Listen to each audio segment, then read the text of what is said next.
Сега ще ви покажем как се извършва монтажът на сглобяем овален басейн. Прави се изкоп с 1 метър по-голям от размерите на басейна. Например, ако басейна е 8 на 4 метра, изкопът трябва да е 9 на 5 метра. Дълбочината на изкопа зависи от дълбочината на басейна, като трябва да се предвиди 20 см бетонова плоча.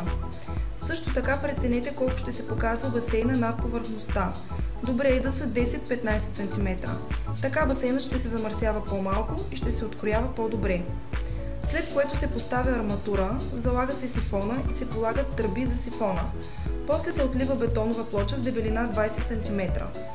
След като е отлято дъното на басейна, на правата част се построяват успоредни стенички. Препоръчваме стеничките да се изидат от кухи бетонови блокчета, в които се поставя арматура и се пълнят с бетон. Стените трябва да са идеално гладки, равни и успоредни една на друга. Ако не са спазени тези условия, басейнът ще се изкриви. Също така, от вътрешната страна на стеничките може да се сложи фибран. След като се подготви по този начин терейна, може да се започне с монтажа на басейна. Първо се поставя долната лайсна, в която се закрепва металната стена на басейна.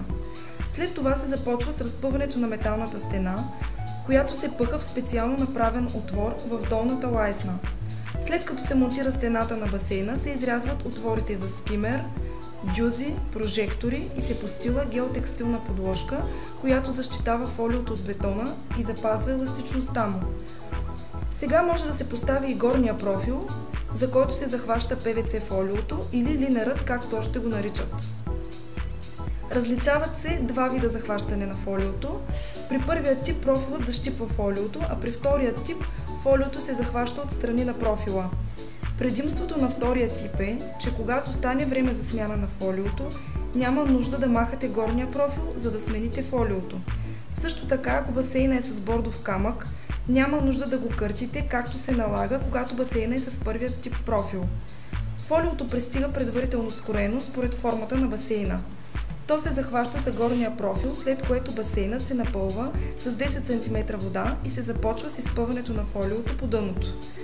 След това се изчаква басейнът да се напълни с още 30 см, за да изпъне и фолиото по стените.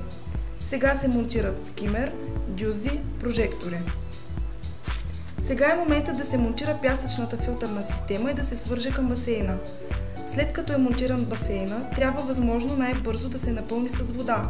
Не го оставяйте през нощта празен, защото има опасност внезапно появил се вятър да повреди металната конструкция. Преди да напълните басейна с вода, трябва да засипете с пръст зад изиданите стенички, защото те държат басейна. В противен случай те ще подадат от натиска на водата. Когато басейнът се напълни до половината с вода, може да се започне с обратния насип зад овалите на басейна. Обратният насип се прави от по-сух бетон, който образува пояс около басейна и предпазва стената на басейна да не се огъне в случай на слягане на пръста. Хубаво е да се сложи изолация, например фибран, между стената на басейна и обратния насип. Фибранът предпазва и изолира металната стена на басейна от пръста.